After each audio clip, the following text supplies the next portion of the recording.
ශාමාර creation YouTube channel එකට ඔයාලව ආදරෙන් පිළිගන්නවා. අද මම ඔයාලට කියලා දෙන්න යන්නේ precise stroke එකක් කොහොමද ලේසියෙන් මාගන්නේ කියලා. මාව subscribe කරලා like කරලා comment කරන්න අමතක කරන්න එපා. ආදරේ හැමෝටම. මම මෙතන 60 පළල රෙදිමීටර 1යි කාලක් අරගෙන තියෙනවා මෙතනදී. මුලින්ම කරන්න ඕනි මේ විදියට හොඳ පිට ඇතුළට හිටින විදිහට රෙද්ද අපි දෙකට නමා ගන්නවා පළල පැත්තේ.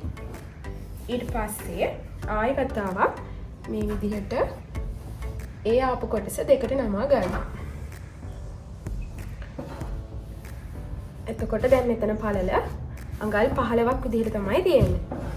නැමිලා තියෙන විදිහ බැලුවොත් මගේ පැත්තට සම්පූර්ණයෙන්ම නැම්මකුයි ඉස්සරහින් නැම්මකුයි තව බලවාටි දෙකයි තමයි නැමිලා තියෙන්නේ. මේ විදිහට තමයි අපි රෙද්ද නමා ගන්නෙ.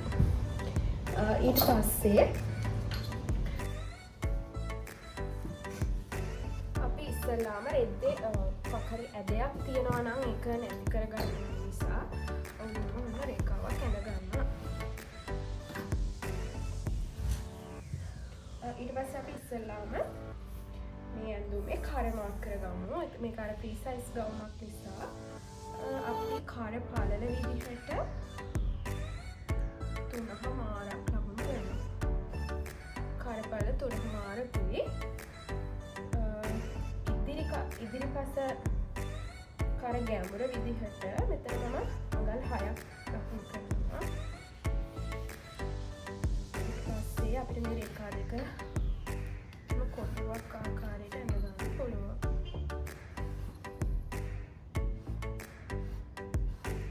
කොටුවක් ඇඳලා මෙහෙම කර ඇඳ ගත්තම ලේසි. ඊට පස්සේ පිටිපස්සේ කර ගැඹුරු විදිහට මම අඟල් 2ක් එතන මාක් කරනවා.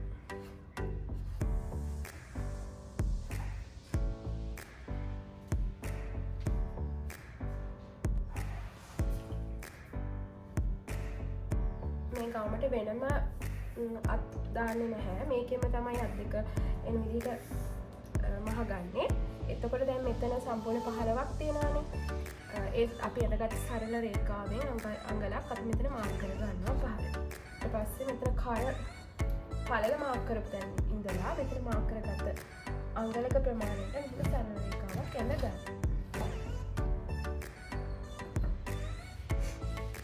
ඊට පස්සේ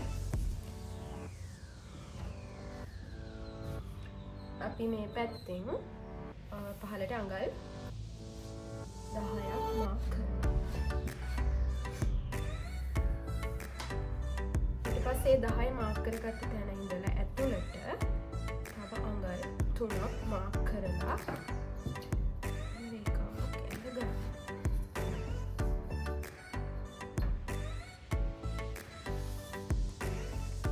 ඊට පස්සේ අපි මේ නැම්ම පැත්තෙන් අපිට මෙතනින් පටන් ගන්නත් පුළුවන්. එහෙම නැත්නම් අපිට මෙතන කර පළල මාක් කරපු තැන ඉඳලා පහළට මම මෙතන ගල් 15 මාරක් මාක් කරලා මෙතනින් මෙහෙම හරහට රේඛාවක් ඇඳ ගන්නවා.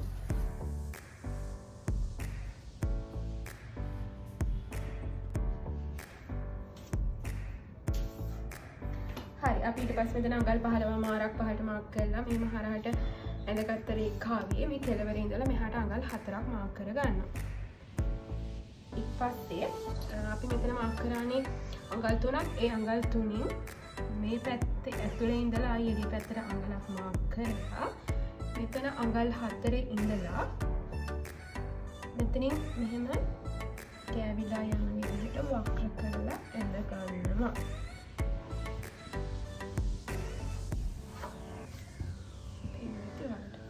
ඊට පස්සේ අපි මෙතන අඟලක් ආයෙත් සැරයක් ඇතුළට මාක් කරලා මෙතන උඩ ඉඳලා පහළට රේඛාවක් ඇඳ ගන්න ඕනේ.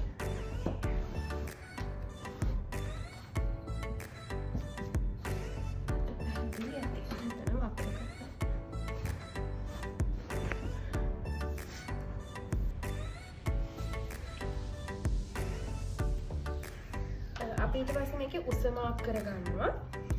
මගේ මගේ මෙතන තියෙනවා සම්පූර්ණ උස අඟල් 42ක් එන විදිහට මම සම්පූර්ණ උසම ගන්නවා. ඊට පස්සේ 42 මේ විදිහට මාක් කරලා එතනින් එකක් එන්න ගන්නවා. ඊට පස්සේ අපි මෙතන අඟල් 4ක් ඇතුළට මාක් කරපු තැන ඉඳලා මෙතන කෙළවරට මෙහෙම යා කරගන්න.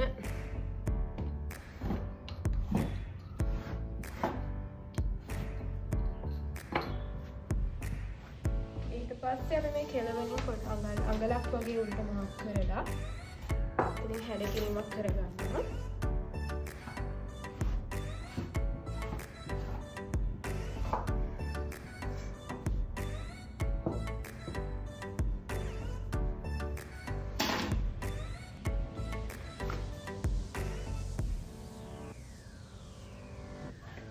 අපිට තියෙන දැන් මේක කපා ගන්න. කපද්දි මතක ඇතුව ඉස්සෙල්ලාම අපි පිටිපස්ස කොටස තමයි කපා ගන්න ඕනේ. පිටිපස්ස කරා අපි අඟල් දෙකක් මේ පහත් කරේ. එතනින් ඉස්සෙල්ලාම කපා ගන්න.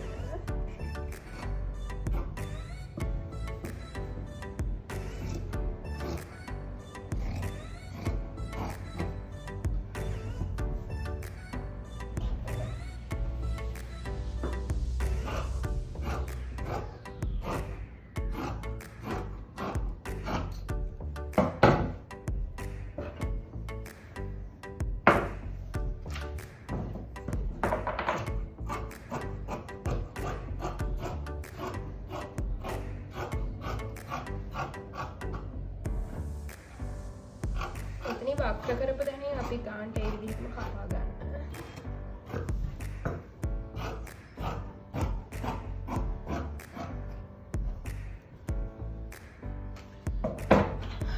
අපිට දැන් මෙතන පිටිපස්ස කොටස මේක ගන්න පුළුවන්.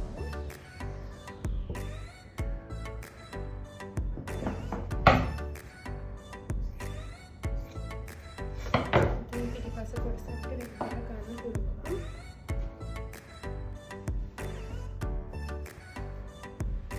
අපිට ඊට පස්සේ තියෙන්නේ පිටිපස්ස කොටස වෙන් කරලා ගත්තට පස්සේ ඉස්සරහ කොටසත් මෙහෙම හදාගෙන ඉස්සරහ කර මාක් කරගත්ත තැන වලින් කපලා අයින් කරගන්න.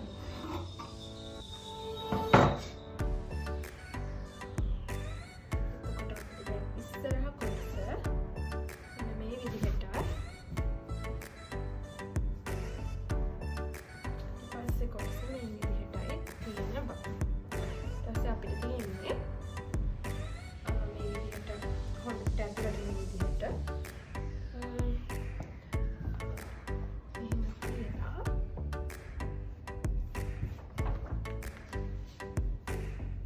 ඉස්සෙල්ලා මෙහෙම උරහිස් මුට්ටුව කරගෙන උරහිස් මුට්ටුව කරලා ඊට පස්සේ අපිට කර වෙනම බයස් පැටි කපලා මහ ගන්නත් පුළුවන්. එහෙම නැත්නම් අපිට මේ විදිහටම රෙද්ද මේක විස්කෝස් රෙද්දක් නිසා මහන් ලේසි. ඉස්සෙල්ලාම උරහිස් මුට්ටු කරලා මේ විදිහට ඇතුළට එකපාරක් නමලා තව සැරයක් ඇතුළට නමලා කර මහ ගන්න පුළුවන්. ඊට පස්සේ අත් දෙකේ වාටි මහලා සයිඩ් මුට්ටු කරගෙන අන්තිමට ගාමේ වාටි මහ ගන්න තමයි තියෙන්නේ. අපි බලමු මම කොහොමද කියලා.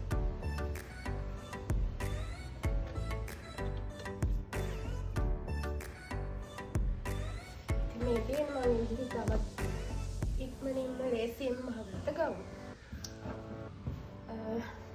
හරිම රේසි. මම මේක මේ රෙද්දෙම එක පැත්තක් නමලා ආයි සැරයක් නමලා තමයි මේ කර මහ ගත්තේ. ඔයාලට බයස් පැටි උනත් අල්ල ගන්න පුළුවන්. ඊට පස්සේ මෙතන අත්වල වාටි මහගෙන තියෙනවා. ගාමේ වාටි මහගෙන තියෙනවා.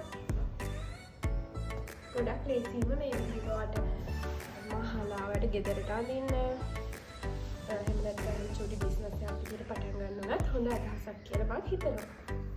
ඉතින් ඔයාලට මේකෙන් ප්‍රයෝජනයක් වීඩියෝ එක බලලා ප්‍රයෝජනයක් හම්බුණාද කියලා කමෙන්ට් එකක් දාගෙන යන්න.